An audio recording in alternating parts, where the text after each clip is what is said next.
ವಿಜಯಪುರದ ಜ್ಞಾನ ಯೋಗಾಶ್ರಮದಲ್ಲಿ ಹಮ್ಮಿಕೊಂಡ ಮಾಸಿಕ ಗೋಷ್ಠಿ ಶರಣರ ಉರಿಲಿಂಗ ಪೆದ್ದಿ ಮತ್ತು ಅವರ ಜೀವನ ಚರಿತ್ರೆ ಕುರಿತು ಕಾರ್ಯಕ್ರಮವನ್ನು ಆಯೋಜಿಸಲಾಗಿತ್ತು.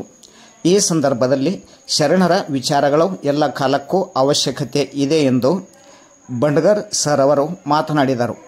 ಇಂದಿನ ಆಧುನಿಕ ಬದುಕಿನಲ್ಲಿ ಶರಣರ ವಿಚಾರಗಳು ನಮಗೆ ದಾರಿದೀಪವಾಗಿವೆ. ಅದೇ ರೀತಿಯಾಗಿ ನಾವು ಕಾರ್ಯಗಳನ್ನು ಮಾಡುತ್ತೇವೆ. ಹೀಗಾಗಿ ನಾವು ಆಗಾಗ್ಗೆ ಶರಣರ ಚಿಂತನೆಗಳನ್ನು ಕೇಳಿ ತಿಳಿದು ಅಳವಡಿಸಿಕೊಳ್ಳಬೇಕು ಎಂದು ಸಾಹಿತಿ CM ಬಂಡಗರ್ ಹೇಳಿದರು. ಅವರು ವಿಜಯಪುರದ ಜ್ಞಾನ ಯೋಗಾಶ್ರಮದಲ್ಲಿ ಹಮ್ಮಿಕೊಂಡ ಮಾಸಿಕ ಗೋಷ್ಠಿಯಲ್ಲಿ ಶರಣ ಉರಿಲಿಂಗ ಪೆದ್ದಿ ಅವರ ಜೀವನ ಚರಿತ್ರೆ ತಿಳಿಸುತ್ತಾ ಮಾತನಾಡುತ್ತಿದ್ದರು. ಭಕ್ತಿ ಹಾಗೂ ಶ್ರದ್ಧೆ ಮೂಲಕ ಮತ್ತು ಗುರು ಕರುಣೆಯ ಮೂಲಕ ಭವಿ ಹೋಗಿ ಭಕ್ತನಾಗಿ ಶರಣನಾದವನು ಉರಿಲಿಂಗ ಪೆದ್ದಿ.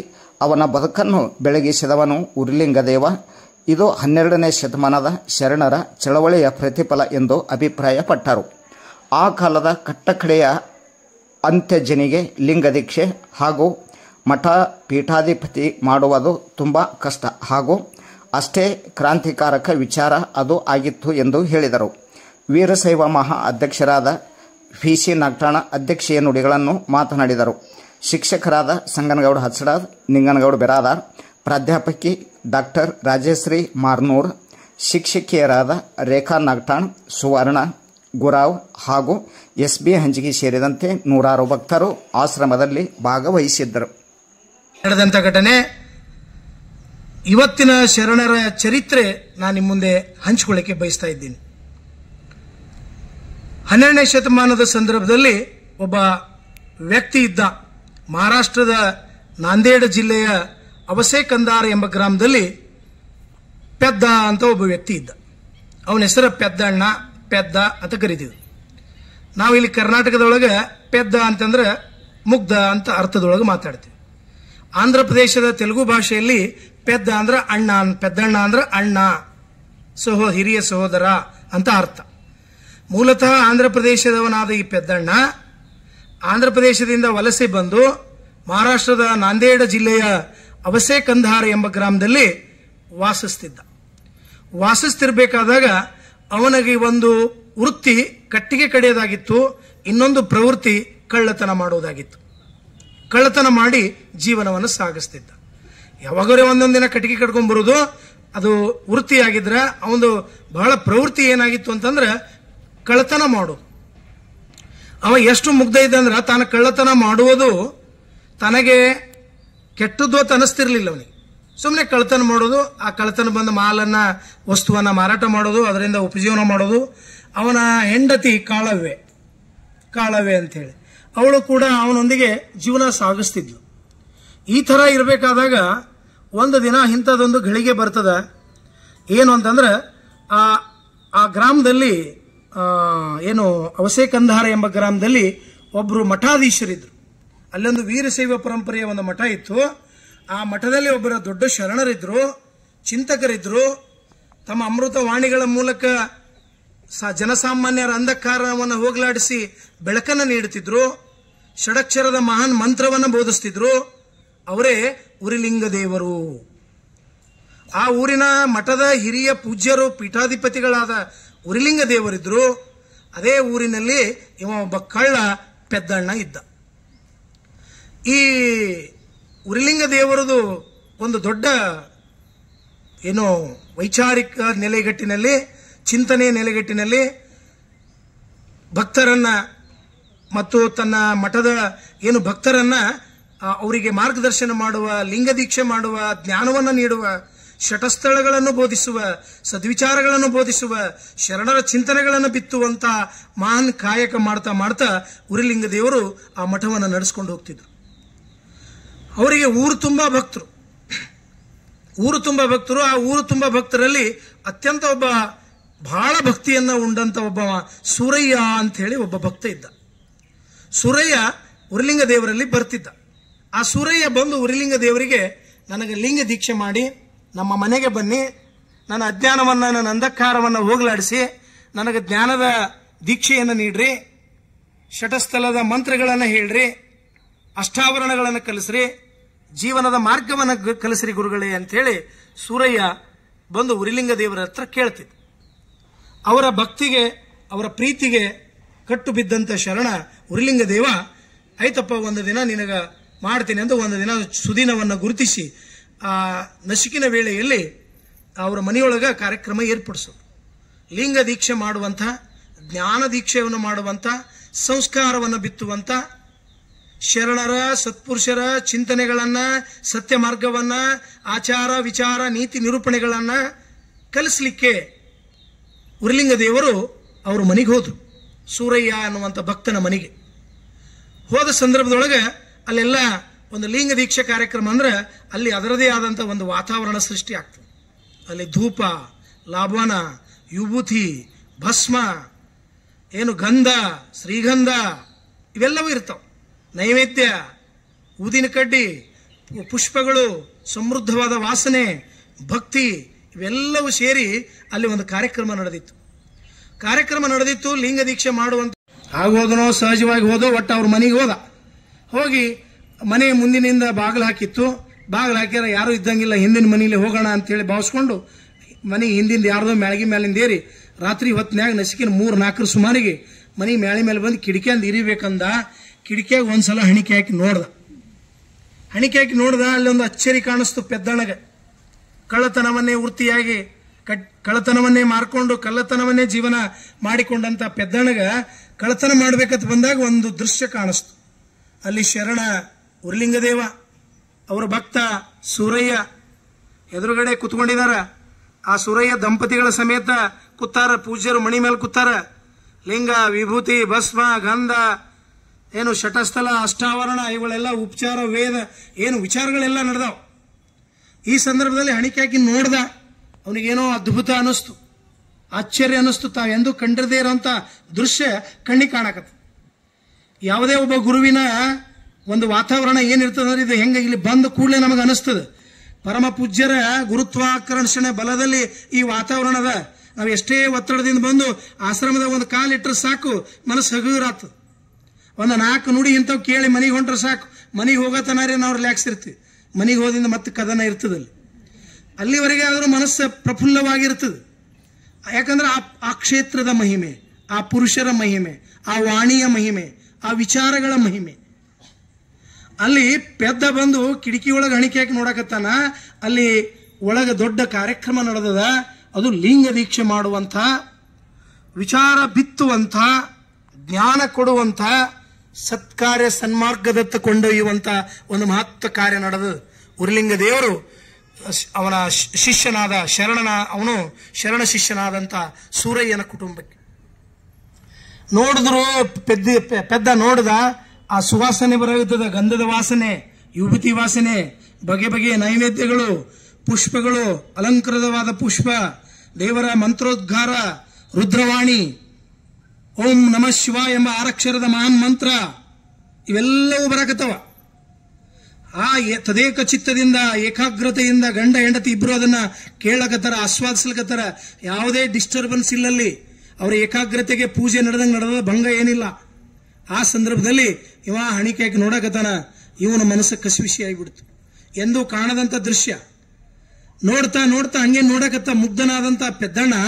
ನೋಡ್ತಾ ಹಂಗೆ ಒಂದು ಅರಗಳಿಗೆ ಅರ್ಧ ಗಂಟೆ, 10 ನಿಮಿಷ, 20 ನಿಮಿಷ, ಅರ್ಧ ಗಂಟೆಯಲ್ಲಿ ತಾನು ಎದಕ್ಕೆ ಬಂದೀನನ್ನೋದನ್ನೇ ಮರೆತು ಬಿಟ್ಟ. ತಾನು ಕಳ್ಳತನ ಮಾಡಕ್ ಬಂದಿದ್ದು ದೃಶ್ಯ ಅದ್ಭುತವಾದ ದೃಶ್ಯ. ಈ ಇಡೀ ಊರ ಪೀಠಾಧಿಪತಿಗಳು ಅತ್ಯಂತ ಉರಿಲಿಂಗ ಉರಿಯನ್ನೇ ಮೈಗೂಡಿಸಿಕೊಂಡಂತ ಖಡಕ್ ಆದಂತ ಪೂಜ್ಯರು, ಸೂರಯ್ಯ ಭಕ್ತ, ಅವನ ಕುಟುಂಬ ದೀಕ್ಷೆ ಪಡಿಲಗತ್ತ. ಈ ದೃಶ್ಯ ಅವನ ಕಣ್ಣಿಗೆ ಬಿದ್ದು ಹಂಗೆ ಹಿಂಗೆ ಮಲೆಗೆ ಕಿಡಿಕಿಯಾಗಿ ನೋಡ್ತಿದ್ದ. ಹಂಗೇ ನೋಡ್ತಾ ಕೂತ. ಎಷ್ಟೋ ಹೊತ್ತು ನೋಡ್ತಾ ಕೂತ ಇವರು ಎಲ್ಲವನ್ನು ನೋಡ್ತಾ ಕೂತಂತ ಆ ಉರಿಲಿಂಗ ಪೆದ್ದಿ ಏನು ಕಾಲ್ ಚಾಚಿ ಬಾಗಿ ಕಿಟಕಿಯಲ್ಲಿ ನೋಡಕತ್ತಿದ್ನಲ್ಲ, ಅಲ್ಲೇ ಮೈ ಮರೆತು ಬಿಟ್ಟ. ಅರ್ಧ ಗಂಟೆ ಸೂರ್ಯೋದಯ ಆಯಿತು. ಅವನಿಗೆ ಅರಿವಿಗೆ ಬರ್ತಾ ಇಲ್ಲ. ಅದರಲ್ಲೇ ಮಗ್ನ ಆದಾಗನೇ ಅವನಿಗೆ ಏನೋ ಒಂದು ಹೊಸ ಪರಿಕಲ್ಪನೆ ಬತ್ತು. ಬೆಟ್ಟು ಬಿಡಬೇಕಿನ ಕಳ್ಳತನವನ್ನ ಮಾಡೋದು, ಉರಿಲಿಂಗ ದೇವರನ್ನ ಕಾಣಬೇಕು, ಅವರಿಂದ ಶಿಷ್ಯ ದೀಕ್ಷೆಯನ್ನ ಪಡಿಬೇಕು, ಲಿಂಗ ದೀಕ್ಷೆಯನ್ನ ಪಡಿಬೇಕು. ಅವನಲ್ಲಿ ಅಂತರಾತ್ಮದಲ್ಲಿ ಬೆಳಕು ಮೂಡಿತ್ತು. ಕೇವಲ ಸೂರಯ್ಯ ಮಾಡಿದ್ದು ಸೂರಯ್ಯನಿಗೆ ಅಷ್ಟೇ ತಲುಪಲಿಲ್ಲ. ಕಿಡಿಕಿಯಲ್ಲಿ ಹೊರ ಹೋಗುವಾಗ ಆ ಪೆದ್ದಿ ಸಿಕ್ಕ ಕಾಲಾಗ ಅವನು ಉದ್ಧಾರ ಆಗಿ ಹೋಗಿಬಿಟ್ಟ. ಇದು ಉರಿಲಿಂಗ ದೇವರ ಆಶೀರ್ವಾದ. ಇಂಥದ ಘಟನೆಗಳು ನಮ್ಮ ಭಾರತ ದೇಶದಲ್ಲಿ ಬಹಳ ಅದಾವ, ತಾವೆಲ್ಲ ಕೇಳಿದಿರಿ. ಕಾಡಿನಲ್ಲಿ ಡಕಾಯಿತಿಯನ್ನು ಮಾಡ್ತಾ ಜೀವನವನ್ನು ಸಾಗಿಸ್ತಿದ್ದಂಥ ಏನು ವಾಲ್ಮೀಕಿ ಮೊದಲೇನಿದ್ದಲ್ಲ, ರತ್ನಾಕರ ಬೇರೆ ಬೇರೆ ಹೆಸರುಗಳಿಂದ ಕರಿತೀವಲ್ಲ, ಅವ ಬಟಾ ಬಯಲಿನ ಕಾಡಿನಲ್ಲಿ ಡಕಾಯಿತಿಯನ್ನು ಮಾಡಿ ಜೀವನ ಸಾಗಿಸ್ತಿದ್ದ. ನಾರದ ಮುರಿದಿಗಳ ದರ್ಶನ ಆಗಿ, ನೀ ಇದೆಲ್ಲ ಮಾಡಿ ಏನು ಮಾಡ್ಲಗತಿ, ಪಾಪ ಪುಣ್ಯ ನಿಮ್ಮ ಮನೆಯವರು ಇದರಲ್ಲಿ ಪಾಪಗಳಲ್ಲಿ ಭಾಗಿದಾರ ಅಂತ ಕೇಳಿದಾಗ ಮನೆಯವರು ಇಲ್ಲತ್ತಾರ, ನಾನು ಸಾಕಬೇಕಾದ ಕರ್ತವ್ಯ ನಿಂದು, ನೀ ಮಾಡ್ಬೇಕು, ನೀ ಪಾಪ ಯಾಕೆ ಮಾಡ್ತೀವಿ, ಪುಣ್ಯ ಮಾಡಿ ನಮ್ಗೆ ಬದುಕಿಸು ಅಂದ್ರು. ಬದಲಾದ ಮರ ಮರ ರಾಮ ರಾಮ ರಾಮ ರಾಮ ಅಂದು ರಾಮಾಯಣವನ್ನು ಬರೆದಂತ ವಾಲ್ಮೀಕಿ ಅವರ ದರ್ಶನ ಮಾಡುವವರಿಗೆ ಲಿಂಗ ತೋಂಬ ಅಂತ ಹೇಳಿ ತನ್ನ ಕೈಯಲ್ಲಿರುವಂತ ನಾಣ್ಯವನ್ನು ಕೊಟ್ಟು, ಆ ಭಕ್ತರು ನೆನಪಾರಿ ಬಂದು ಇವನಿಗೇನು ಕುರುಬಗೊಲ್ಲಾಳಗ ಗೊತ್ತಾಗುವುದಿಲ್ಲ ಅಂತೇಳಿ ಕುರಿ ಹಿಕ್ಕಿಯನ್ನು ಲಿಂಗ ಎತ್ತು ಕೊಟ್ಟು ಆ ಲಿಂಗವನ್ನು ತಗೊಂಡು ಒಯ್ದು ಪೂಜೆ ಮಾಡಿ ದೊಡ್ಡ ಶರಣನಾಗಿ 12ನೇ ಶತಮಾನದಲ್ಲಿ ಒಬ್ಬ ಮಹಾನ್ ಶರಣಾಗಿ ಬೆಳಗಿದ್ದು ನಮಗೆಲ್ಲ ಗೊತ್ತದು. ಒಂದು ಕ್ಷಣ ಮಾತ್ರದಿಂದ ಬದುಕನ್ನು ಬದಲಾಗ್ತದೆ. ಪರಮ ಪೂಜ್ಯ ಸಿದ್ದೇಶ್ವರ ಮಹಾಸ್ವಾಮಿಗಳಂತ, ಮಲ್ಲಿಕಾರ್ಜುನ ಮಹಾಸ್ವಾಮಿಗಳಂತ ಸತ್ಪುರುಷರ ದೃಷ್ಟಿಯಿಂದ ಬದುಕು ಬದಲಾಗ್ತದ, ಅವರ ವಾಣಿಯಿಂದ ಬದುಕು ಬದಲಾಗ್ತದ, ಅವರ ಆಶೀರ್ವಾದದಿಂದ ಬದುಕು ಬದಲಾಗ್ತದ. ಬರೀ ಅವ್ರ ಕ್ಷೇತ್ರದಲ್ಲಿ ಕಾಲಿಟ್ಟರೆ ಸಾಕು ಮನಸ್ಸು ಪ್ರಫುಲ್ಲ ಆಗ್ತದೆ. ಎಷ್ಟು ಉದಾಹರಣೆಗಳು ಕೊಡಬಲ್ಲೆವನು. ಸರಿ, ಅಲ್ಲಿ ಇಂಥ ಘಟನೆ ಹೇಗೆ ಗೊಳಗೇರಿಯ ಗೊಲ್ಲಾಳಗೆ ಆಯಿತೋ, ಹೇಗೆ ನಮ್ಮ ವಾಲ್ಮೀಕಿಯವರಿಗಾಯಿತೋ, ಅಂಥದೊಂದು ಘಟನೆ ನಮ್ಮ ಪೆದ್ದಿನ ಜೀವನದಲ್ಲಿ ಘಟಿಸ್ತು. ಕಳ್ಳತನ ಮಾಡಬೇಕು ಹೋದಂತ ಪೆದ್ದಿ ಕಳ್ಳತನ ಮಾಡಬಾರ್ದಂತೆ ತೀರ್ಮಾನ ಮಾಡಿ ಆ ಕಿಟಕಿಯಿಂದ ಇಳಿದು ಕೆಳಗೆ ಬಂದ. ಏನ್ ಮಾಡ್ಬೇಕು, ನಾನು ಉರಿಲಿಂಗ ದೇವರನ್ನ ಕಾಣಬೇಕು. ಉರಿಲಿಂಗ ದೇವರೇನು ಸಾಮಾನ್ಯರೇ, ಉರಿಲಿಂಗ ದೇವ, ಉರಿ ಬೆಂಕಿ ಇದ್ದಂಗ ಸ್ವಾಮಿಗಳವರು. ಅವರ ಮುಂದೆ ಇರಬೇಕಂದ್ರೆ ನಮ್ಮದೇ ಆದಂತ ಭಕ್ತನಿಗೂ ಕೂಡ ಕೆಲವು ಗುಣಗಳು ಬೇಕು, ಕ್ವಾಲಿಟಿ ಬೇಕು. ಎಲ್ಲರೂ ಬಂದು ಭಕ್ತರಾಗ್ಲಿಕ್ಕಾಗಲ್ಲ, ಎಲ್ಲರೂ ಬಂದು ಗುರುವಿನ ಸ್ಥಾನ ಅಲಂಕರಿಸ್ಲಿಕ್ಕಾಗಲ್ಲ. ಗುರು ಮತ್ತು ಭಕ್ತ ಆಗ್ಬೇಕಾದ್ರೆ ಅವನದೇ ಆದ ಗುಣಲಕ್ಷಣಗಳು ಬೇಕಾಗ್ತವೆ. ಆ ಗುಣಲಕ್ಷಣಗಳಿಲ್ಲ, ಆದ್ರೆ ಅವನಲ್ಲಿ ಏನೋ ಒಂದು ಬದಲಾವಣೆ, ಅವನಲ್ಲಿ ಏನೋ ಒಂದು ಹೊಸತನ, ಅವನಲ್ಲಿ ಏನೋ ಒಂದು ಚೈತನ್ಯ. ಉರಿಲಿಂಗ ದೇವರನ್ನ ಕಾಣಬೇಕು. ಉರಿಲಿಂಗ ದೇವರನ್ನ ಕಾಣಬೇಕಂತ ಹೇಳಿ 2 ದಿನ ಚುಟುಪಡಿಸ್ದ, ಹೇಳ್ದ, ಒದ್ದಾಡ್ದ. ಕಡಿ ಹೋಗಿ ಉರಿಲಿಂಗ ದೇವರ ಮಠದ ಹತ್ರ ಹೋಗಿ ಹೆಂಗ್ ಕೈ ಕಟ್ಕೊಂಡು ನಿತ್ತ. ಯಾರೋ ನೀನು? ನಾನು ಪೆದ್ದಿ. ಏನು ಬೇಕು ನಿನಗ? ನನಗೆ ಲಿಂಗ ದೀಕ್ಷೆ ಬೇಕು ಅಂದ. ಲಿಂಗ ದೀಕ್ಷೆ ನಿನಗೆ ಬೇಕಾ? ಲಿಂಗ ದೀಕ್ಷೆ ನಿನಗೆ ಹೆಂಗೆ ಸಾಧ್ಯ? ಲಿಂಗ ದೀಕ್ಷೆ ಮಾಡ್ಕೋಬೇಕಂದ್ರೆ ಅದರದೇ ಆದ ನೀತಿಗಳು, ನಿಯಮಗಳು, ಬದ್ಧತೆಗಳದಾವ, ಸಾಧ್ಯ ಇಲ್ಲ, ನಡಿ ಆಚೆ. ಅವರು ಯಾರೋ ಹೇಳಿದ್ರು, ಗುರುಗಳೇ ಅವ ಉರಿಲಿಂಗ, ಅವ ಪೆದ್ದಿ ಅಂತ ಅವನ ಹೆಸರು, ಅವ ಕಳ್ಳತನ ಮಾಡ್ಕೊಂಡು ಬದುಕ್ತಾನ, ಅವನು ಅತ್ಯಂತ ಕಟ್ಟಕಡೆಯ ಜಾತಿಯವನು, ದಲಿತ, ಕೀಳ ಜಾತಿಯವನು, ಅವನಿಗೆ ಹೆಂಗ್ ಲಿಂಗ ದೀಕ್ಷೆ ಆಗ್ತದ ಅಂದರು. ಅವ್ರ ಜೋಡಿ ಇದ್ದವ್ರು ಒಂದಿಷ್ಟು ಮಂದಿ ಇರ್ತಾರ. ಆವಾಗ ಉರಿಲಿಂಗ ಪೆದ್ದಿಗೆ ನಿರಾಶೆ ಆಯ್ತು. ಆದ್ರೆ ಮನಸ್ಸಲ್ಲಿ ಬೆಳಕು ಮೂಡ್ಯದ. ಅದು ಬೆಳಕು ಚೈತನ್ಯ ರೂಪದಲ್ಲಿ ಹೊರಗೆ ಬರುದೇ. ಏನ್ ಮಾಡಕತ್ತ, ತನ್ನಲ್ಲಿ ತಾನು ಬದಲಾವಣೆ ಮಾಡಿಕೊಂಡು ಕಳ್ಳತನವನ್ನ ಮಾಡೋದನ್ನ ಬಿಟ್ಟು ದಿನಾಲೂ ಕಟ್ಟಿಗೆ ಕಡ್ಕೊಂಡ್ ಬರೋದು. ನಸಿಕಿನಾಗ 2:30 3 ಸುಮಾರು ದೊಡ್ಡದಿಂಗ ದಾಸೋಹ ನಡೀತಿತ್ತು ಉರಿಲಿಂಗ ದೇವರ ಮಠದಾಗ. ಎಲ್ಲರೂ ರಾತ್ರಿ 11-12 ತನ ದಾಸೋಹ ಮಾಡಿ ಮಲ್ಕೋತಿದ್ರು. ಆ ಕಟ್ಟಿಗೆ ಒಕಾಟ ಜಾಗದೊಳಗೆ 1 ಹೊರಿ ತನಗೆ ಎತ್ತಷ್ಟು 1 ಹೊರಿ ಕಟ್ಟಿಗೆ ತಕ್ಕೊಂಬರೋದು, ಅಲ್ಲಿ ಒಕಟ್ಟೋದು, ಪೂಜ್ಯರೋದು ಹೇಳಕ್ಕಿಂತ ಮೊದಲೇ ಮಠದೊಂದು ಕಾಲು ಕಿತ್ತು ಬಿಡೋದು. ಹಿಂಗೆ ಮಾಡತೊಡಗದ. ಹಿಂಗೆ ಮಾಡ್ದ ಬಹಳ ದಿನಗಳ ಕಾಲ. ಪೂಜ್ಯರಿಗೆ ಆಶ್ಚರ್ಯ, ಯಾರೋ ಬರ್ತಾರ ನಸಿಕಿನಾಗ ಕಟ್ಟಿಗೆ ಒಕಾಡ್ತಾರ, ಹೋಗ್ತಾರ. ಯಾರು ಒಕಾಡ್ತಾರ? ಮಠದ ಭಕ್ತರು, ಕೆಲಸ ಮಾಡೋರು ಎಲ್ಲರೂ ಕೇಳಿದ್ರು, ನೀವು ಒಕಾಡ್ತೀರೇನು, ನೀವು ಒಕಾಡ್ತೀರೇನು? ನೀವು ಇಲ್ಲ ಅಂದ್ರೆ ಎಲ್ಲರೂ. ಮತ್ತೆ ಯಾರು ಒಕಾಡ್ತಾರ? ಯಾರಿಗೆ ಗೊತ್ತಾಗ್ತಾ ಇಲ್ಲ. ಬಹಳ ಮಧ್ಯರಾತ್ರಿಯಲ್ಲಿ ತಗೊಂಡ್ಬಂದು ಕಟ್ಟಿಗೆ ಹೊರಿಯನ್ನು ತಂದು ಎಸೆದು ಹೋಗ್ಬಿಡ್ತಿದ್ರು. ಆವಾಗ ಪೂಜ್ಯರಿಗೆ ಒಂದಿನ ಆಶ್ಚರ್ಯ, ಮನಸ್ಸು ಮಾಡಿದ್ರೆ ಅವ್ರು ಹಿಡಿಬಹುದು. ಇವತ್ತು ಕಂಡೇ ಹಿಡಿದು ಬಿಡಮ್ಮ, ಯಾವ ಬರ್ತಾನೆ ಕಟ್ಟಿಗೆ ಒಕಾಟ. ಜಾಗ್ರತೆಯಿಂದ 1-2 ಕರ್ಕೊಂಡು ಪೂಜ್ಯರು ಕುಂತರು. ನಸಿಕಿನ 3-3:30 ಸುಮಾರಿಗೆ ಬಂದ, ಹೊತ್ಕೊಂಡು ಪೆದ್ದ ತಂದು ದಪ್ಪತ್ ಕಟ್ಟಿಗೆ ಒಕಾಡದ. ಪಟ ಓಡಿ ಹೊಂಟ. ನಿಂದ್ರಿಲ್ಲ, ನೀ ಯಾರು? ನಾ ಪೆದ್ದಿ ಇಲ್ರಿ. ಇದನ್ನ ಯಾಕೆ ಮಾಡಕತ್ತಿದಿ? ಯಾಕೂ ಇಲ್ರಿ. ಕರೆ ಹೇಳು, ಯಾಕೆ ಮಾಡಕತ್ತಿದಿ? ಯಾರನ್ನ ಆರಾಧಿಸ್ಬೇಕತ್ತಾನ, ಯಾರನ್ನ ಪೂಜಿಸ್ಬೇಕತ್ತಾನ, ಯಾರನ್ನ ಆಶೀರ್ವಾದ ತಗೋಬೇಕತ್ತಾನ ಅವರೇ ಎದುರುಗಡೆ ನಿಂತಾರ. ಬಾಯಂದ್ ಹೇಳಕ್ ಆಗಲಾಗ್ಯದ, ಮೈ ಎಲ್ಲ ಕೈ ಎಲ್ಲ ನಡಗಲಕತ್ತದ. ಅವಾಗ ನಾ ಪೆದ್ದೀನಿ, ನೀ ಯಾಕೆ ಇದು ಮಾಡಾಕತ್ತಿದ್ದೆ? ಇಲ್ಲ, ನನಗೆ ಲಿಂಗ ದೀಕ್ಷೆ ಮಾಡ್ರಿ, ಲಿಂಗ ದೀಕ್ಷೆ ಮಾಡ್ರಿ. ಅವ್ರು ಜೋಡಿ ಇದ್ದವರೆಲ್ಲ ಅವ ದಲಿತ. ನಮಗೇನು ಸಮಾಜದ ಏನು ಸ್ತರಗಳು ಮಾಡಿಟ್ಟಾರ ನಮ್ಮ ಭಾರತದ ಸಂಪ್ರದಾಯದಲ್ಲಿ, ಕಟ್ಟ ಕಡೆಯ ದಲಿತ, ಕಳ್ಳ, ಏನೂ ಸಂಸ್ಕಾರ ಇಲ್ಲದವ, ಅವನಿಗೆ ಹೆಂಗ್ ಲಿಂಗ ದೀಕ್ಷೆ ಮಾಡೋದು? ಅವ್ರು ಜೋಡಿ ಇದ್ದವ್ರು. ಶರಣರು ಏನಿಲ್ಲ, ನೋಡಪ್ಪ ನೀನು ಆ ಲಿಂಗ ದೀಕ್ಷೆ ತೊಳಕ ಅರನಿಲ್ಲ, ನೀ ಏನು ಕಟ್ಟಿಗೆ ತಂದು ಒಕ್ಕಟ್ಲಾಗೈತಿಯಲ್ಲ, ಕಟ್ಟಿಗೆ ತಂದು ಒಕ್ಕಟ್ಟಕ್ಕೆ ಎಷ್ಟು ಆಗ್ಯದ ಹೇಳು, ಅದರ ನಾಣ್ಯ ಕೊಡ್ತೀನಿ, ತೊಗೊಂಡೋಗಿ ಇನ್ ಮ್ಯಾಲ ಕಟ್ಟಿಗೆ ಹಾಕ್ಬೇಡ. ನೀ ಇಲ್ರಿ ಚಲೋ ಹುಚ್ಚ, ನಿನಗೇನು ಬುದ್ಧಿ ಅದಿಲ್ಲ, ನಡೆ ಕಡೆ, ಹಂಗೆಲ್ಲ ಆಗೋದಿಲ್ಲ ಅಂತ ಬೈದು ಕಳಿಸೋರು. ಅವ್ರು ಎಲ್ಲರ ಪೂಜ್ಯರು ಇದು ಅರ್ಜೆಂಟ್ನಾಗ ಎಲ್ಲರೇ ಪೂಜೆಕ್ಕೋ ಪುನಸ್ಕಾರಕ್ಕೋ ರಾಜನ ಭೇಟಿಗೋ ಇನ್ನದಕ್ಕೋ ಹೋಗ್ತಾ ಇರಬೇಕು. ಅಡ್ಡ ಹೋಗವ, ನನಗೆ ಲಿಂಗ ದೀಕ್ಷೆ ಮಾಡ್ರಿ, ನನಗೆ ಲಿಂಗ ದೀಕ್ಷೆ ಮಾಡ್ರಿ. ಇಷ್ಟು ಬೇಜಾರಾಯ್ತು ಸ್ವಾಮಿಗಳಿಗೆ. ಅವರು ಒಂದು ಸರ್ತಿ ಹಿಂಗೆ ಕೂತಾಗ ಅಲ್ಲಿ ನಡ್ಕೊಂಡು ಹೊಂಟಿದ್ರು. ಅವ್ರು ಏನ್ ಮಾಡಿದ್ರು, ಬಾಗಿ ಕಲ್ಲು ತಗೊಂಡು ಬೀಸ್ ಹೊಡಿತಾರಲ್ಲ ಆ ಅರ್ಥದೊಳಗೆ ಹಿಂಗ್ ಬಾಗಿದ್ರು, ಒಂದು ಕಲ್ಲು ತಗೊಂಡ್ರು. ಲೇ ಗಗಡಿ ಛಾ ಅಂತ ಹೇಳಿ ಹಿಂಗ್ ಮರಾಠಿ ಒಳಗ ಒಂದು ಶಬ್ದ ಅದು ಹೇಳ್ತೀನಿ ನಾನು ನಿಮಗೆ. ಹಾ, ಲೇ ದಗಡೆ ಝಾ, ಗೆ ದಗಡಿ ಝಾ ಅಂತ ಹೇಳಿ, ಗೆ ದಗಡಿ ಝಾ ಅಂತ ಹೇಳಿ ಆ ಶಬ್ದ ಹೇಳಿ ಒಕ್ಕಟ್ಬಿಟ್ರು. ಅದನ್ನ ಗಪ್ಪನೆ ಕ್ಯಾಚ್ ಹಿಡ್ದ, ಬುತ್ತಿ ಹಿಡಿದು ತೊಗೊಂಡು ಮನೆಗೆ ಹೋದ. ಭಾರಿ ಆನಂದ, ಪರಮಾನಂದ, ಅತ್ಯಾನಂದ. ಹೋಗಿ ಕಾಳವೆಗೆ, ಹೇ ಎಲ್ಲ ಮನಿ ಮಾರ ಎಲ್ಲ ಸಾರಿಸು, ಪೂಜೆ ಪುನಸ್ಕಾರ ಮಾಡು. ಏನೈತ್ರಿ, ಏನಂತಾಗಿ ತಾಯಿ ಕಾಳವೆ ಕೇಳಾಗತ್ತಾಳ. ಇಲ್ಲ, ನನ್ನ ಗುರುಗಳು ಲಿಂಗ ಕೊಟ್ರು, ಅದೆಲ್ಲ ತನ್ನ ದೋತ್ರದ ಇದ್ರೊಳಗೆ ಮಡಚಿಟ್ಕೊಂಡು ಲಿಂಗ ಕೊಟ್ರು, ಇದಕ್ಕೆ ನಾನು ನೆಲಗೆ ಇಡಲ್ಲ, ಇದು ನನಗೆ ದೇವ್ರು ಕೊಟ್ಟಂತ ವರ. ಏನಾದ ತೋರ್ಸ ನಿನಗೆ ಒಮ್ಮೆ ಲಿಂಗ ಕೊಡ್ತಾರೋ ಅಂತ ಕಾಳಮ್ಮಗ ಡೌಟ್. ನೀಸ್ ದಿನ ಕಳತನ ಮಾಡ್ಕೋತ ಕೂತಿದ್ದಿ, ಈಗ ಹೋಗಿ ಲಿಂಗ ದೀಕ್ಷೆ ಕೊಡೋಣ, ಹಂಗೆ ಲಿಂಗ ದೀಕ್ಷೆ ಕೊಡ್ಬಿಡ್ತಾರೇನು? ತೋರ್ಸತ್ತೆ ಬಹಳ ಜೋರಿ ಮಾಡಿದಾಗ ಅಮಾತದ ಏನದ ದೊಡ್ಡ ಏನೋ ಇದು ಸಿಕ್ಕದ ನನಗ ಅನ್ನೋರಂಗ, ನಿಧಿ ಸಿಕ್ಕದ ಅನ್ನೋರಂಗ ಸ್ವಲ್ಪ ತೋರಿಸ್ತ. ಅದು ಕಲ್ಲದ, ಕಲ್ಲು ತಗೊಂಬಂದ ನೀ ಲಿಂಗ ಅಲ್ಲಕತ್ತಿಯಲ್ಲ ಅಂದಕ್ಕೆ ತಾಯಿ. ಕಲ್ಲು ಅನ್ಬೇಡಿ, ಯಾರು ಕೊಟ್ಟಾರ? ಉರ್ಲಿಂಗ ದೇವರು ಕೊಟ್ಟಾರ.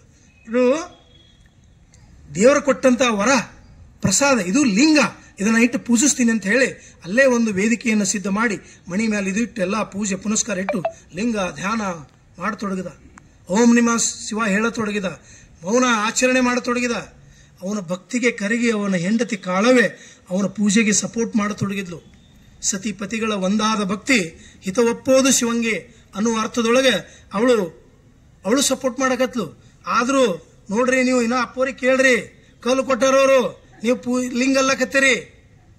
ನಾವು ದಲಿತರು, ಕಟ್ಟ ಕಡೆ ಜಾತಿಯವರು, ವಾತಾವರಣ ಹಳ್ಳಿ ವಾತಾವರಣ, ಅದು 12ನೇ ಶತಮಾನ.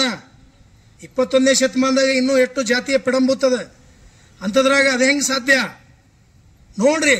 ಅವ ಏನೂ ಇಲ್ಲ, ಅಪ್ಪವ್ರು ಕೊಟ್ಟಾರ, ಮುಗಿತಿದ್ದು ಲಿಂಗದ ಪೂಜೆ ಪುನಸ್ಕಾರ ಧ್ಯಾನ ನಡೀತು. ಧ್ಯಾನ ಮಾಡೋದು, ಮತ್ತೆ ಅಪ್ಪವ್ರು ಎಲ್ಲಿ ಸಿಗ್ತಾರ ಅವರಿಗೆ ನಮಸ್ಕಾರ ಮಾಡೋದು, ಹೋಗುದು. ಈ ಸುದ್ದಿ ಎಲ್ಲ ಊರು ತುಂಬ ಹರಡಿತು.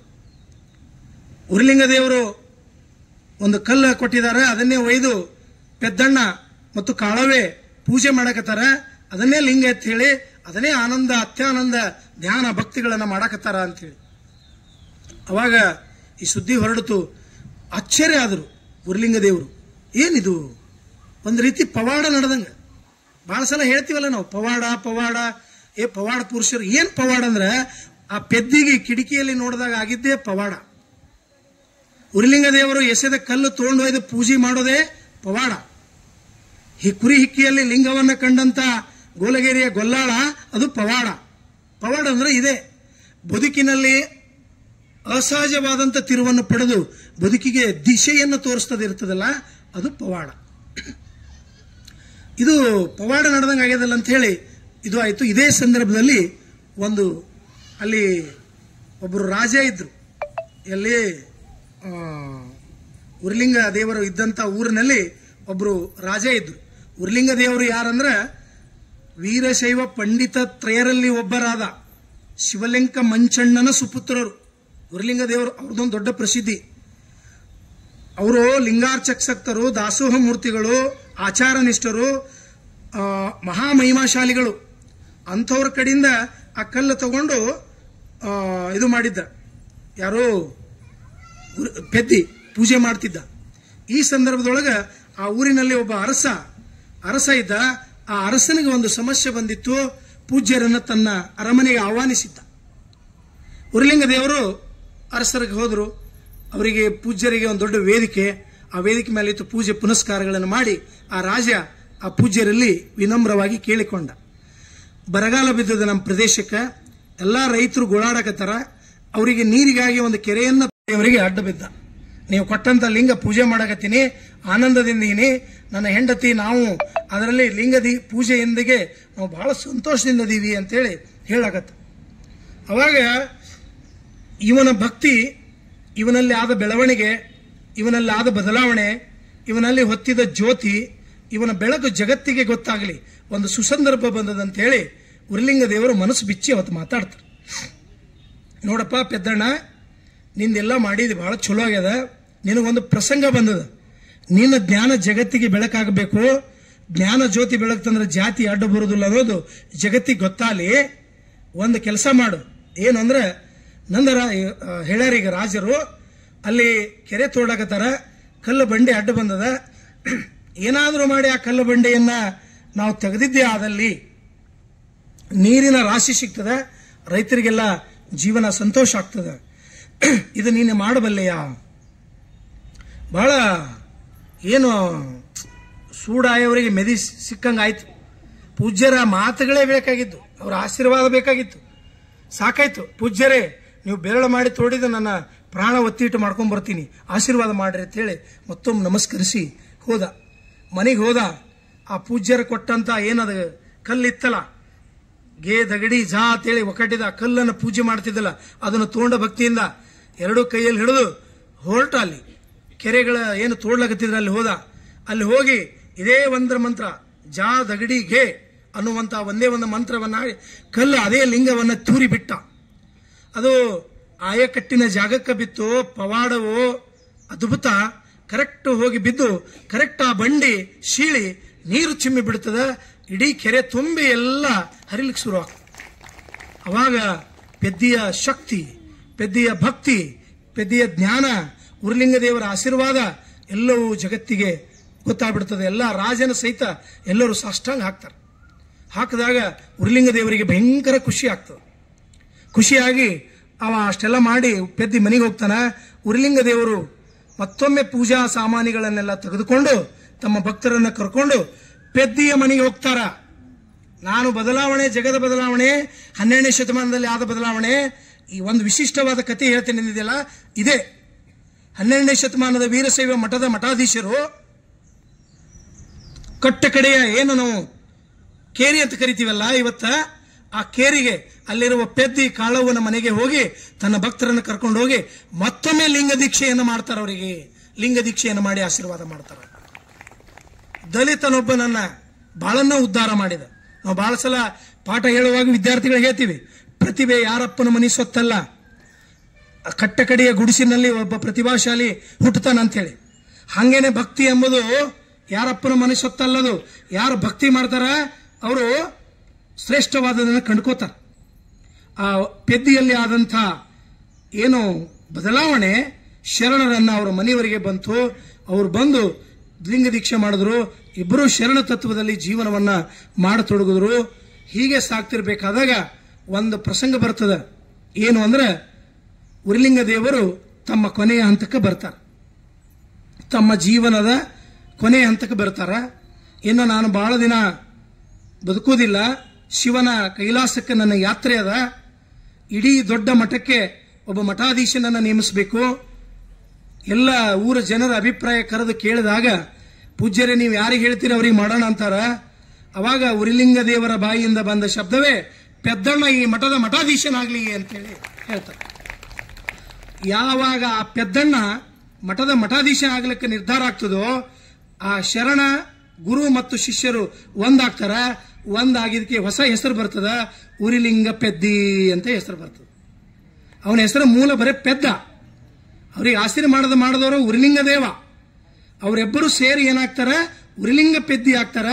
ಗುರು ಶಿಷ್ಯರು ಒಂದಾದ. ಕಲಬುರಗಿಯಲ್ಲೋಗ ಶರಣಬಸಪ್ಪನ ಗುಡಿಯಾಗ 2 ಜೋಡ ಮೂರ್ತಿ ಅವ, ಒಂದು ಗುರು ಒಂದು ಶಿಷ್ಯ. ಒಂದಾದ ಬಗೆಯ ಸಂಕೇತವಾಗಿ ಅದ. ಇಲ್ಲಿ ನಮ್ಮ ಶರಣರ ಚರಿತ್ರೆಯಲ್ಲಿ 12ನೇ ಶತಮಾನದ ಶರಣರ ಚರಿತ್ರೆಯಲ್ಲಿ ದಲಿತನೊಬ್ಬನನ್ನ, ಕಟ್ಟಕಡೆಯ ಜಾತಿಯೊಬ್ಬನನ್ನ ಲಿಂಗ ದೀಕ್ಷೆಯನ್ನು ಮಾಡಿ ವೀರಶೈವ ಮಠದ ಮಠಾಧ್ಯಕ್ಷನನ್ನಾಗಿ ಮಾಡಿದ್ದು 12ನೇ ಶತಮಾನದ ಕ್ರಾಂತಿಯ ಜ್ಯೋತಿ ಅಂತ ಹೇಳಿ ನಾನು ಸ್ಪಷ್ಟವಾಗಿ ಹೇಳಕ್ ಬಯಸ್ತಾ ಇದ್ದೀನಿ. ಇವೆಲ್ಲ ಯೋಚನೆ ಮಾಡಿದ್ರೆ 21ನೇ ಶತಮಾನದಲ್ಲಿ ತುಂಬಾ ಕಷ್ಟ. ಇದು ಹಿಂಗೂ ನಡೆದವ ಅಂತೇಳಿ ಅಚ್ಚರಿ ಪಡ್ತೀವಿ ನಾವು. ಇದು ಶರಣರ ಬದುಕು, ಇದು ಶರಣರ ಬೆಳಕು, ಇದು ಶರಣರ ಚಿಂತನೆ. ಇಂಥದೊಂದು ಬೆಳಕನ್ನು ಕೊಡ್ತದೆ. ಪ್ರಿಯ ಅಮರೇಶ್ವರ ಎಂಬ ಅಂಕಿತ ನಾಮದಿಂದ ವಚನಗಳನ್ನು ಬರೆದಾರ. 264ಕ್ಕೂ ಹೆಚ್ಚು ವಚನಗಳು ಬರೆದಾರ. ಅವರ ಪತ್ನಿ ಕಾಳವೆ, ಅವಳು ಕೂಡ ಶರಣೆ, ಅವಳು ಕೂಡ 12 ವಚನಗಳನ್ನು ಬರೆದಾರ. ಇಬ್ರು ಸತಿ ಪತಿಗಳು ಒಂದಾಗಿ ಶರಣ ಕಾಯಕವನ್ನ, ಶರಣ ತತ್ವವನ್ನ ಮಾಡದಂತವರು, ಬಸವಣ್ಣನ ವಿಚಾರಧಾರೆಗಳಿಗೆ ಬೆಲೆ ಕೊಟ್ಟು ಬದುಕದಂತವರು, ಉರಿಲಿಂಗ ದೇವರ ಆಶೀರ್ವಾದದಿಂದ ತಮ್ಮ ಜೀವನವನ್ನು ಕಟ್ಟಿಕೊಂಡವರು, 12ನೇ ಶತಮಾನದಿಂದ 21ನೇ ಶತಮಾನ 900 ವರ್ಷಗಳ ನಂತರ ಕೂಡ ಪ್ರಸ್ತುತ ಆದಂತವರು ಉರಿಲಿಂಗ ದೇವ, ಉರಿಲಿಂಗ ಪೆದ್ದಿ ಅಂತ ಹೇಳಿ ನಾನು ಹೇಳಕ್ ಬಯಸ್ತಾ ಇದ್ದೀನಿ.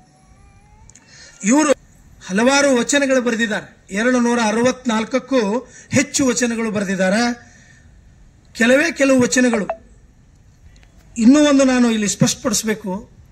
ಉರಿಲಿಂಗ ಪೆದ್ದಿಯ ಹೆಸರು ನನಗೆ ಕಿವಿಯಾಗಿ ಬಿದ್ದಿದ್ದು ಪರಮ ಪೂಜ್ಯ ಸಿದ್ದೇಶ್ವರ ಮಹಾಸ್ವಾಮಿಗಳಿಂದ. ನನಗೆ ಈ ಶರಣರ ಹೆಸರೇ ಗೊತ್ತಿದ್ದಿಲ್ಲ. ನಾನು ಬಿಳಗಿ ತಾಲೂಕಿನಲ್ಲಿ ಒಂದು ಸರ್ಕಾರಿ ಪ್ರೌಢಶಾಲೆಯಲ್ಲಿ ಮುಖ್ಯೋಪಾಧ್ಯಾಯನಾಗಿ ಕೆಲಸ ಮಾಡಬೇಕಾದಾಗ ಗಲಗಲಿಗೆ ಅಪ್ಪವರು ಬಂದಿದ್ರು. ಆ ಸ್ಕೂಲ್ನಿಂದ ಆ ಗಲಗಲಿ ಒಂದು 20 ಕಿಲೋಮೀಟರ್ ದೂರ. ನಮ್ಮ ಶಾಲೆಗೆ ಒಬ್ಬರು ದೈಹಿಕ ಶಿಕ್ಷಣ ಶಿಕ್ಷಕರು, ಇನ್ನೊಬ್ಬರು ಶಿಕ್ಷಕರು ಕೂಡಿ ಒಂದು ಬೈಕ್ ತೊಗೊಂಡು ನಾವು 3 ಮಂದಿ ಅದರ ಮೇಲೆ ರೈಡ್ ಮಾಡಿ ಅಪ್ಪೋರದು ಪ್ರವಚನದ ಕೇಳಿ ಬರೋಣ. ಅಲ್ಲಿ ಏನೋ ಒಂದು ಗುಡಿ ಉದ್ಘಾಟನೆಗೆ ಏನೋ ಅಪ್ಪವ್ರು ಬಂದಿದ್ರು. ಪ್ರವಚನ ಕೇಳಿ ಬರಮ್ರಿ, ಎಲ್ಲೆಲ್ಲೋ ಹೋಗ್ತಾರ, 20 ಕಿಲೋಮೀಟರ್ನಾಗ ಅಪ್ಪವ್ರು ಸಿಕ್ಕಾರ ಅಂತ ಹೇಳಿ. ಸ್ವಲ್ಪ ಹೋಗೋದ್ರಾಗ ಲೇಟ್ ಆಯ್ತು. ಮಕ್ಕಳು ಊಟ ಗೀಟ ಎಲ್ಲ ಮಾಡಿಸಿ ಹೋಗೋದ್ರಾಗ ಲೇಟ್ ಆಯ್ತು. ಹೋಗೋದ್ರಾಗ ಪ್ರವಚನ ಚಾಲೂ ಆಗಿತ್ತು. ಗಪ್ಪಾಗಿ ಹೋಗಿ ಎಲ್ಲ ಸ್ತಬ್ಧ ಇತ್ತು. ಗಪ್ಪಾಗಿ ಹೋಗಿ ಕೂತೆವು. ಕುಂದ್ರಾಗ ಫಸ್ಟ್ ನನಗೆ ಮೈಕನೆ ಕೇಳಿದ್ದ ಧ್ವನಿನೇ ಉರಿಲಿಂಗ ಪೆದ್ದಿಯ ಹೆಸರು. ಅಪ್ಪವ್ರ ಬಾಯಿಂದ ಕೇಳಿ ಎಂಥ ವಚನ ಇದು, ಎಂಥ ಶರಣ ಇವ, ಇದ್ರ ಬಗ್ಗೆ ನಾ ಯಾಕೆ ಓದಬಾರ್ದು ಅಂತ ಹೇಳಿ ಆಮೇಲೆ ನಾ ಗೂಗಲಲ್ಲಿ ಪುಸ್ತಕಗಳ ಸರ್ಚ್ ಮಾಡಿ ನಾವು ಓದಿದ್ದು. ಓದಿ ಪ್ರಭು ಸಾರಂಗದೇವ ಶಿವಾಚಾರ್ಯ ಮಠದಲ್ಲಿ ಇದೇ ವಿಚಾರದ ಬಗ್ಗೆ ಒಂದ್ಸಲ ಮಾತಾಡಿದ್ದು. ಮೊನ್ನೆ ನಾಗ್ಟಾಣ್ ಸರ್ ಅವರು ಕೇಳ್ಕೊಂಡಾಗ ಈ ವಿಚಾರ ಮತ್ತೊಮ್ಮೆ ಹೇಳಬೇಕಂತ ಅನಿಸಿದ್ದು. ಯಾಕಂದ್ರೆ ಈ ಶಬ್ದ ಉರಿಲಿಂಗ ಪೆದ್ದಿ ಅನ್ನೋದು ಮುಂದೆ ನನಗೆ ಗೊತ್ತಾತಿತ್ತೋ ಏನೋ. ಫಸ್ಟ್ ಟೈಮ್ ಕೇಳಿದ್ದು ಪರಮ ಪೂಜ್ಯ ಸಿದ್ದೇಶ್ವರ ಮಹಾಸ್ವಾಮಿಗಳ ಅಮೃತ ವಾಣಿಯಿಂದ. ಹೀಗಾಗಿ ಅದೇ ನೆಲದಲ್ಲಿ ಅಂತಃಶರಣರ ಬಗ್ಗೆ ಮಾತಾಡಲಿಕ್ಕೆ ರೋಮಾಂಚನ ಆಗ್ತದೆ. ಅವರ ಬಹಳಷ್ಟು ವಚನಗಳದಾವ. ಸಮಯದ ಮಿತಿಯೊಳಗೆ 1-2 ವಚನಗಳನ್ನು ನಾನು ಆಯ್ಕೆ ಮಾಡ್ಕೊಂಡಿದ್ದೀನಿ. ಆ 2 ವಚನಗಳ ಬಗ್ಗೆ ನಾನು ಇಲ್ಲಿ ವಿಸ್ತರಿಸಲಿಕ್ಕೆ ಬಯಸ್ತೀನಿ. 264 ವಚನ ಬರೆದಾರ. ಆದ್ರೆ ಬಸವಣ್ಣನವರ ಬಗ್ಗೆ ಅವ್ರು ಏನು ಬರೆದಾರ ಅಂತ ಹೇಳಿ ಫಸ್ಟ್ ನೋಡೋಣ. ಬಸವಣ್ಣನ ನೆನೆಯುವುದೇ ಭಕ್ತಿಯ ಪಥವು. ಭಕ್ತಿಯ ಪಥ ಅಂದ್ರೆ ಬೇರೆ ಏನಲ್ಲ. ಬಸವಣ್ಣನ ನೆನೆಯುವುದೇ ಭಕ್ತಿಯ ಪಥವು, ಬಸವಣ್ಣನ ನೆನೆಯುವುದೇ ಮುಕ್ತಿಯ ಪಥವು. ನಿಮಗೆ ಭಕ್ತಿ ಮಾಡ್ಬೇಕಂದ್ರೆ ಬಸವಣ್ಣನ ನೆನೆಯಿರಿ, ಮುಕ್ತಿ ಬೇಕಾದ್ರೆ ಬಸವಣ್ಣನ ನೆನೆಯಿರಿ. ನಾವೆಲ್ಲ ಭವಿಗಳು ಅಂತ ಹೇಳ್ತೀವಿ. ನಾವೆಲ್ಲ ಸಂಸಾರಿಕರಿಗೆ ಒಂದು ಅರ್ಥದ ಶರಣ ತತ್ವದೊಳಗೆ ಏನಂತಾರಂದ್ರೆ ಭವಿಗಳು. ಲಕ್ಷಕ್ಕೊಬ್ಬ ಭಕ್ತ, ಕೋಟಿಗೊಬ್ಬ ಶರಣ ಅಂತ ಕರೀತಾರೆ. ಡಾಕ್ಟರ್ MM ಕಲಬುರ್ಗಿ ಅವರ ವಿಚಾರಗಳಲ್ಲಿ ಬರ್ತದೆ. ನಾವು ನೀವೆಲ್ಲ ಸಾಮಾನ್ಯರಿಲ್ಲ, ನಮ್ಮಂಥವ್ರು ನೀವೆಲ್ಲ ಮತ್ತೆ ಶ್ರೇಷ್ಠರು. ಸಿದ್ದೇಶ್ವರ ಸ್ವಾಮಿಗಳ ಮಾತು ಕೇಳಿದವ್ರು ನೀವೆಲ್ಲ. ನಾವು ನಿಮ್ಗೆ ಸಣ್ಣವರು, ಭವಿಗಳು ನಾವು. ಭಕ್ತ ಅಂದ್ರೆ ಲಕ್ಷಕ್ಕೊಬ್ಬ ಭಕ್ತ, ಕೋಟಿಗೊಬ್ಬ ಶರಣ. ಅದಕ್ಕೆ ಬಸವಣ್ಣ ನೆನೆಯುವುದೇ ಭಕ್ತಿಯ ಪಥವು, ಬಸವಣ್ಣ ನೆನೆಯುವುದೇ ಮುಕ್ತಿಯ ಪಥವು. ಬಸವಣ್ಣನ ನೆನೆದು ಬದುಕಿದೇನಯ್ಯ ಉರಿಲಿಂಗ ಪೆದ್ದಿ ಪ್ರಿಯ ವಿಶ್ವೇಶ್ವರ ಅಂತ ಅವರ ವಚನ ಬರೀತಾರೆ. ಅಂದ್ರೆ 12ನೇ ಶತಮಾನದ ಯಾವುದೇ ಒಬ್ಬ ಶರಣರ ಕೇಳಿದ್ರೆ ಒಂದು ಬಸವಣ್ಣರೇ ಅವ್ರ ಬಗ್ಗೆ ಹೇಳ್ಯಾರ, ಇಲ್ಲ ಅವರೇ ಬಸವಣ್ಣವ್ರ ಬಗ್ಗೆ ಬರ್ತಾರ. ದೇವರ ದಾಸಿಮಯ್ಯ, ಜೇಡರ ದಾಸಿಮಯ್ಯ ಅಂತ ಬರ್ತಾರಲ್ಲ, ಅವ್ರ ಬಗ್ಗೆ ಬಸವಣ್ಣವರು ಮಾತಾಡ್ಯಾರ. ಅವ್ರು ಬಸವಣ್ಣವ್ರ ಬಗ್ಗೆ ಅವ್ರು ಹೇಳಿಲ್ಲ.